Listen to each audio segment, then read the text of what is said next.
ഇത് എൻ്റെ ലൈഫായിട്ട് ബന്ധപ്പെട്ടൊരു വണ്ടിയുടെ വീഡിയോ തന്നെയാണ് ചെയ്യുന്നത്. അതായത് എൻ്റെ വണ്ടിയുടെ തന്നെയാണ് അതിൽ മോഡിഫിക്കേഷൻ വന്നൊരു വണ്ടിയാണ് ചെയ്യുന്നത്. കമ്പനിയിൽ നിങ്ങൾ കണ്ടിട്ടുണ്ടാവും. അപ്പോൾ ASൻ്റെ ചെറിയൊരു ഹിസ്റ്ററി ഞാൻ പറയാം.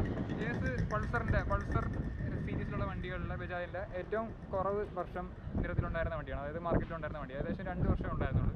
2015 ഈ വണ്ടി ആദ്യമായിട്ട് അവതരിപ്പിക്കപ്പെട്ടത്. അന്ന് NS200 NS എന്നായിരുന്നു ആദ്യം NSൻ്റെ പേര്. അത് നിർത്തിയിട്ട് AS ഇറക്കി. ആദ്യം RS ഇറക്കി, അതിന് ശേഷമാണ് AS ഇറക്കിയത്. AS ഒരു ട്വിൻസ് ആയിട്ടാണ് ഇറക്കിയത്. അത് 200 ഉണ്ടായിരുന്നു, 150 ഉണ്ടായിരുന്നു. ഇന്ന് നമ്മൾ ചെയ്യുന്നത് 150യുടെ വീഡിയോ ആണ് ചെയ്യുന്നത്. അതിൽ മോഡിഫിക്കേഷൻ വരുത്തിയ 150. അപ്പം അങ്ങനെ 2015 മുതൽ 2017 AS200 150 നിർത്തി. കാരണം ഒന്നാമത്തെ കാര്യം BS3 ആയിരുന്നു AS2 ഇറങ്ങിയത്. അതുകൊണ്ട് തന്നെ 2017 ഏപ്രിൽ മുതൽ BS4 നിർബന്ധമാക്കിയിരുന്നുകൊണ്ട് ആ ഒരു കാര്യം കൂടെ ഉണ്ട്. അതുകൂടാതെ തന്നെ കമ്പനി ഇൻവെസ്റ്റ് ചെയ്യായിരുന്നു, ഈ ഒരു ASലേക്ക് ഇൻവെസ്റ്റ് ചെയ്യുന്നത് സെയിൽസ് വളരെ കുറവായിരുന്നു. കാരണം ഇതൊരു കംപ്ലീറ്റ് ഒരു അഡ്വഞ്ചർ വണ്ടി എന്ന് പറയാൻ പറ്റത്തില്ല, ഒരു സങ്കരേന വണ്ടി എന്നൊക്കെ പറയാം. ഒരു ടൂറായിരുന്നു, നല്ലൊരു ടൂറാണ്, എനിക്ക് ഇപ്പോഴും ഫീൽ ചെയ്യുന്നതാണ്. പക്ഷേ വണ്ടി അങ്ങനെ ഒരു അഡ്വഞ്ചറിന് ഓഫ് റോഡിനൊന്നും അധികം കേപ്പബിൾ അല്ല. എന്നാൽ കമ്പയർ ചെയ്യുമ്പോൾ കേപ്പബിളാണ്, എന്നാലും പോരായ്മകൾ ഒരുപാടുണ്ട്. അതുകൊണ്ട് തന്നെ ഈ വണ്ടി ക്ലിക്കായില്ല. അതുകൊണ്ട് തന്നെയാണ് ഇത് നിർത്തിയിട്ട് NS വീണ്ടും ഇറക്കി. NS200 NSൻ്റെ പേര് മാറ്റി ഇറക്കി. അപ്പോൾ നമ്മൾ ഇനി അധികം NSനെ ASനെ പറ്റി പറയുന്നില്ല. ഇന്നത്തെ വണ്ടിയുടെ കാര്യങ്ങളാണ് പറയുന്നത്. ഇന്നത്തെ വണ്ടി നമുക്ക് പരിചയപ്പെടാം.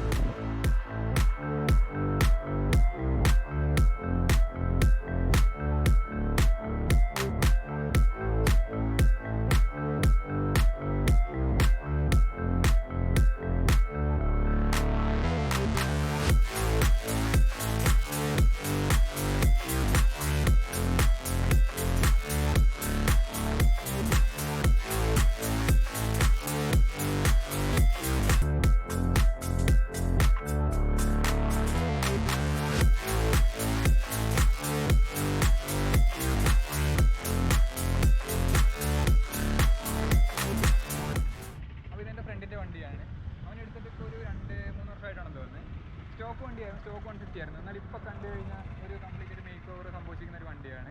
ഇതിപ്പോൾ നിങ്ങൾക്ക് നോട്ടീസ് ചെയ്യുന്ന കാര്യങ്ങൾ പ്രധാനമായിട്ട് പെട്ടെന്ന് നോട്ടീസ് ചെയ്യുന്നത് USD4 KTM Duke 200ൻ്റെ USD4ക്കാണ് കയറ്റിയിരിക്കുന്നത്. അതുപോലെ തന്നെ ഫ്രണ്ട് മഡ്ഗാർഡ് വന്നു കഴിഞ്ഞാൽ ഇപ്പം കഴിയുമ്പോൾ അത് Duke 200 ആണ്. കംപ്ലീറ്റ് ഫ്രണ്ട് സെറ്റപ്പ് Duke 200ലേക്ക് വഴിമാറിയിരിക്കുകയാണ്.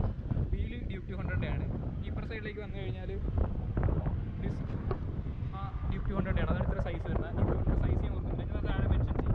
അതുപോലെ ABS കൂടെ വന്നിട്ടുണ്ട്. പക്ഷേ ഈ വണ്ടിയിൽ ABS വർക്കിംഗ് അല്ല. കാരണം നമുക്ക് ഇതിൻ്റെ CD യൂണിറ്റ് മാറ്റങ്ങൾ വരുത്തണം, ABS മോഡിൽ വെക്കണം. അപ്പോൾ അതൊന്നും വെച്ചിട്ടില്ല. അതുകൊണ്ട് തന്നെ ABS വർക്കിംഗ് അല്ല. പക്ഷേ നമുക്ക് കാണുമ്പോൾ ABS വണ്ടി പോലെ ഇരിക്കും.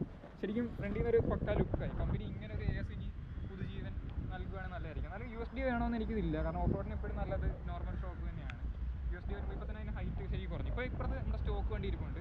ഇത് എൻ്റെ AS ആണ്. ഇത് വരുമ്പോൾ ആ ഒരു ഹൈറ്റ് വ്യത്യാസം നമുക്ക് ശരിക്കും ഫീൽ ചെയ്യും. ഇതുണ്ടല്ലോ, ഇതിപ്പം ആ ഒരു ഹൈറ്റ് അതിന് വളരെ കുറവുണ്ട്. അതാണ് USD കയറ്റുമ്പോഴുള്ള ഡ്രോബാക്ക്. പിന്നെ ഞാൻ കുറച്ച് നേരം ഓടിച്ച്, എന്നാലും ഞാൻ ഓടിച്ചിട്ട് ബാക്കി USDയുടെ ആ ഒരു ഫീലൊക്കെ പറയാം. വേറെ ഇതിനകത്ത് മാറ്റം വരുത്തിയിരിക്കുന്നത് ബാക്കിലേക്ക് വരുമ്പോഴേക്കും എക്സ്ട്രാ ഒരു ക്യാരിയർ വെച്ചിട്ടുണ്ട്. അത് ഞാൻ ചെയ്തിട്ടുണ്ട്. എൻ്റെ വണ്ടി ബാക്കിയെല്ലാം സ്റ്റോക്കാണ്, ക്യാരിയർ വെച്ചിട്ടുണ്ട്. പിന്നെ ബാക്കിൽ മഡ്ഗാർഡ് മാറ്റിയിട്ട്, ഇതിന് സ്റ്റോക്ക് മഡ്ഗാർഡായിരുന്നു, ഇതായിരുന്നു അതിന് വന്നിട്ടിരുന്നത്. അത് ഞാൻ മാറ്റിയിട്ട് അതിന് NSൻ്റെ പോലെ ആക്കി. പിന്നെ വേറെ വ്യത്യാസങ്ങളൊന്നും തന്നെ അതിന് ചെയ്തിട്ടില്ല. ഹാൻഡിൽ മാറ്റിയിട്ടുണ്ട്, ഡ്യൂക്കിൻ്റെ ഹാൻഡിലാണ് വെച്ചിരിക്കുന്നത്. അപ്പോൾ ഇരുന്നിട്ടുള്ള അതിൻ്റെ ഒരു പൊസിഷൻ ഞാൻ കാണിച്ചു തരാം. ഏകദേശം ഇത് ഹാൻഡിൽ ഞാനും മാറ്റിയിട്ടുണ്ട്. ഞാൻ ഹിമാലയൻ ഹാൻഡിലാണ് വെച്ചത്. ഇതിലിപ്പോൾ ഡ്യൂക്കിൻ്റെ ആണ്. ഇത് കുറച്ചുകൂടെ റിലാക്സ്ഡ് ആണ്, കുറച്ചുകൂടെ ഫ്രണ്ടിലേക്ക് കുറച്ചുകൂടെ ഫോക്കസ് ചെയ്യാതായിരിക്കും ഇതിനകത്ത്. എൻ്റെയിലേക്ക് വരുമ്പോൾ കുറച്ച് മാറ്റമുണ്ട്, ഞാൻ അതിൽ നിന്ന് കാണിക്കാം. ബാക്കി ഇത് കുറച്ചുകൂടി ട്രാക്ക് പൊസിഷൻ ഇതിന് കുറച്ച് തോന്നിക്കുന്നുണ്ട്, USD ആയതുകൊണ്ട് തന്നെ കുറച്ചുകൂടി ഫ്രണ്ട് ഹൈറ്റ് ഇച്ചിരി താന്നായിട്ടും തോന്നുന്നുണ്ട്. ബാക്കി ഓടിച്ചിട്ട് പറയാം. അപ്പോൾ ഇതാണ് മെയിനായിട്ട് ഈ വണ്ടിയിൽ ചെയ്തിരിക്കുന്നത്. ഇപ്പോൾ ഇതിനകത്ത് ഒരുപാട് പേര് ഇങ്ങനെ ഈ ഒരു മോഡിഫിക്കേഷൻ നമ്മൾ ഗ്രൂപ്പിലൊക്കെ കാണുമ്പോൾ ഒരുപാട് പേര് ഈ ഒരു മോഡിഫിക്കേഷൻ ചെയ്യാൻ ആഗ്രഹിക്കുന്നുണ്ട്. അപ്പോൾ അതിനകത്തുള്ള കാര്യങ്ങളും ആ ഒരു ഫീലൊക്കെ നിങ്ങൾക്ക് അറിയാൻ വേണ്ടിയാണ് ഞാൻ ഈ വീഡിയോ ചെയ്തിരിക്കുന്നത്. അപ്പം എൻ്റെ വണ്ടിയോട് ജസ്റ്റ് ഒന്ന് കാണാം, അതിൻ്റെ ആ ഒരു അവസ്ഥകൾ നിങ്ങൾക്ക് മനസ്സിലാവും.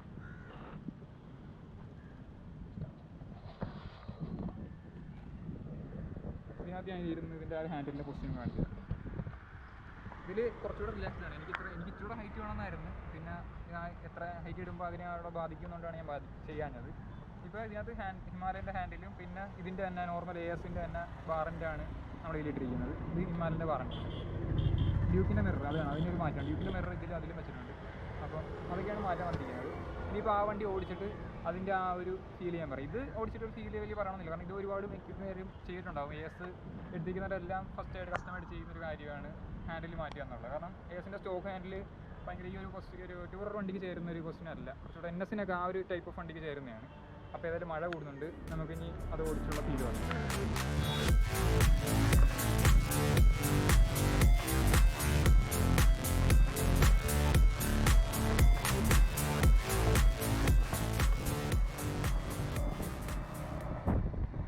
അപ്പം KTM Duke 200 USD സസ്പെൻഷനും അതുപോലെ തന്നെ KTM Duke 200 ഫ്രണ്ട് ബ്രേക്കിംഗ് സെറ്റപ്പും കൂടെ ചെയ്തിരിക്കുന്ന ഒരു AS150 ആണ് നമ്മളിപ്പോൾ ഓടിക്കുന്നത്. അപ്പോൾ ഇതിനകത്ത് ASൻ്റെ ഏറ്റവും വലിയ ഡ്രോബാക്കായിട്ട് തോന്നുന്ന ബ്രേക്കിങ്ങും ആ സസ്പെൻഷൻ്റെ ഒരു ട്യൂണിങ് പ്രശ്നമൊക്കെ ആയിരുന്നു. AS എന്നാൽ NSനെ അപേക്ഷിച്ച് AS കുറച്ചുകൂടെ കംഫർട്ടുള്ള വണ്ടിയാണ്. ഒരു ഓവറോൾ ലെങ്ത്ത് കൂടുതലിൻ്റെ ഒരു കംഫർട്ടുണ്ട്. ഇപ്പോൾ ഈ USD വന്നപ്പോഴേക്കും കുറച്ചുകൂടെ ആ ഒരു കുഴിയൊക്കെ അബ്സോർബ് ചെയ്യുന്നത് വളരെ ഇമ്പ്രൂവ് ചെയ്തിട്ടുണ്ട്. നല്ല രീതിയിൽ ഇപ്പോൾ ഹൈവേയിലൊക്കെ ഓടിക്കുമ്പോൾ ഒട്ടും ചെറിയ ലെവൽ വ്യത്യാസം പോലും നമ്മൾ അറിയുന്നില്ല. വലിയ വ്യത്യാസങ്ങൾ അറിയുന്നുണ്ട്. വണ്ടിയുടെ ആ ഒരു ഘടനയുടെ കാര്യങ്ങളുണ്ടല്ലോ. അതുപോലെ തന്നെ ഏറ്റവും ഇപ്പോൾ ഇമ്പ്രൂവ് ചെയ്ത് ഇതിൻ്റെ ബ്രേക്കിംഗ് ആണ്. ബ്രേക്കിംഗ് ശരിക്ക് കോൺഫിഡൻസ് നമുക്ക് ശരിക്കും വർദ്ധിച്ചിട്ടുണ്ട് ഇതിനകത്ത്. നേരത്തെ നോർമൽ സ്റ്റോക്ക് വണ്ടി എന്ന് പറയുമ്പോൾ ഒരു ഫ്രണ്ടിലേക്ക് ഒരു കുത്തലൊക്കെ വരുമായിരുന്നു ഒന്ന് ഹാർഡ് ബ്രേക്ക് ചെയ്യുമ്പോൾ. ഇതിന് ആ ഒരു പ്രശ്നം മാറിയിട്ടുണ്ട് കംപ്ലീറ്റ്.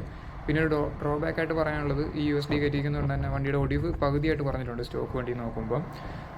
കൂടുതൽ ചിലരൊക്കെ ഡോമിനാറിൻ്റെ USD AS150 കയറ്റാൻ AS150 200 കയറ്റാൻ നോക്കിയിട്ടുണ്ട്. അപ്പോൾ അതിലും കുറച്ചുകൂടെ ഇമ്പ്രൂവ്ഡ് കുറച്ചുകൂടെ ഒടിവ് കൂടുതൽ കിട്ടുന്നത് Duke 200 USDക്കാണ്. അപ്പോൾ അത് ഒന്ന് ശ്രദ്ധിക്കുക. പിന്നെ ബാക്കി കാര്യങ്ങളൊക്കെ എനിക്കൊന്ന് ലോങ് റൈഡ് പോയാൽ ഇതിൻ്റെ കാര്യങ്ങളൊക്കെ പറയാൻ പറ്റത്തുള്ളൂ. ഇതിൻ്റെ ലോങ് ടേം ഒരു യൂസേജ് റിവ്യൂ കൂടെ ഉണ്ടല്ലോ. അപ്പോൾ അതും കൂടെ നോക്കിയിട്ട് പറ്റുവാണെങ്കിൽ നമുക്കൊരു വീഡിയോ ചെയ്യാം. അപ്പോൾ കുറച്ച് നേരം ഓടിച്ചതിന് എനിക്ക് കിട്ടിയ ഫീല് ഇത്രയൊക്കെ തന്നെയാണ്. മൊത്തത്തിലൊരു ബ്രേക്കിംഗ് ഒക്കെ വളരെയധികം ഇമ്പ്രൂവ്ഡ് ആണ് വണ്ടിയിൽ.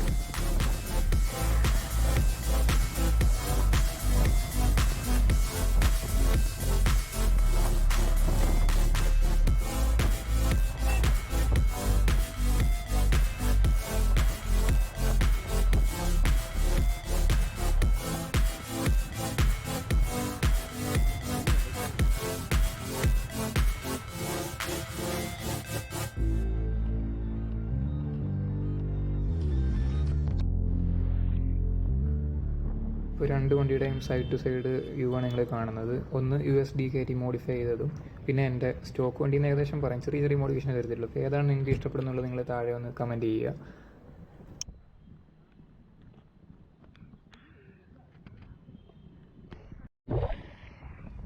ഇതിപ്പോൾ എൻ്റെ വണ്ടിയാണ് സ്റ്റോക്ക് AS. ഇതിനകത്ത് ചെയ്തിരിക്കുന്ന മാറ്റം എന്ന് പറയുമ്പോൾ ഹിമാലയൻ്റെ ഹാൻഡിൽ സെറ്റപ്പ് മാറ്റിയിട്ടുണ്ട്. കുറച്ചുകൂടെ റിലാക്സ്ഡ് ആയി പൊസിഷൻ.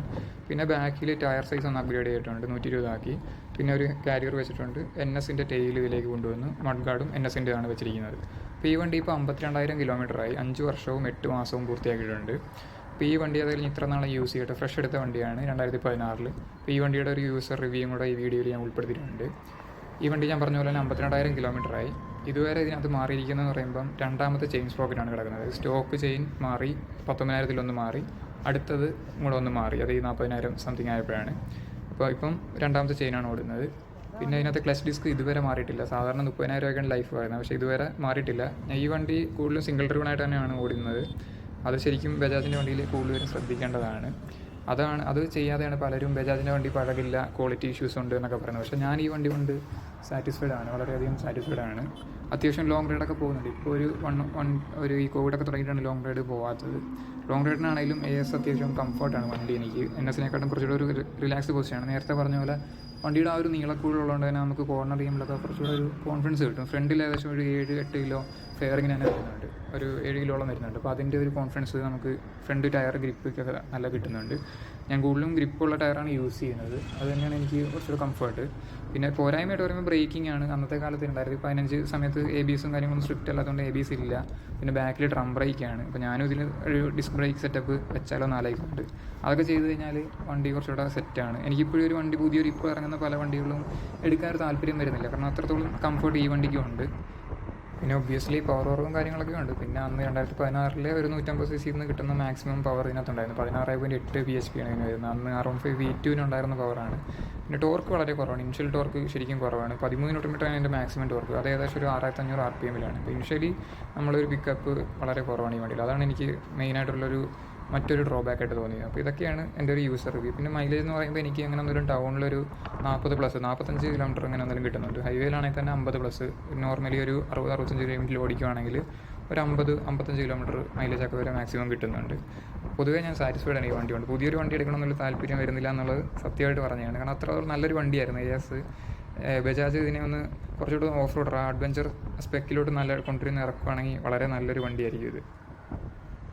അപ്പോൾ ഈ വീഡിയോ ഇത്ര നേരം കണ്ടുകൊണ്ടിരുന്ന എല്ലാവർക്കും ഒരുപാട് നന്ദി.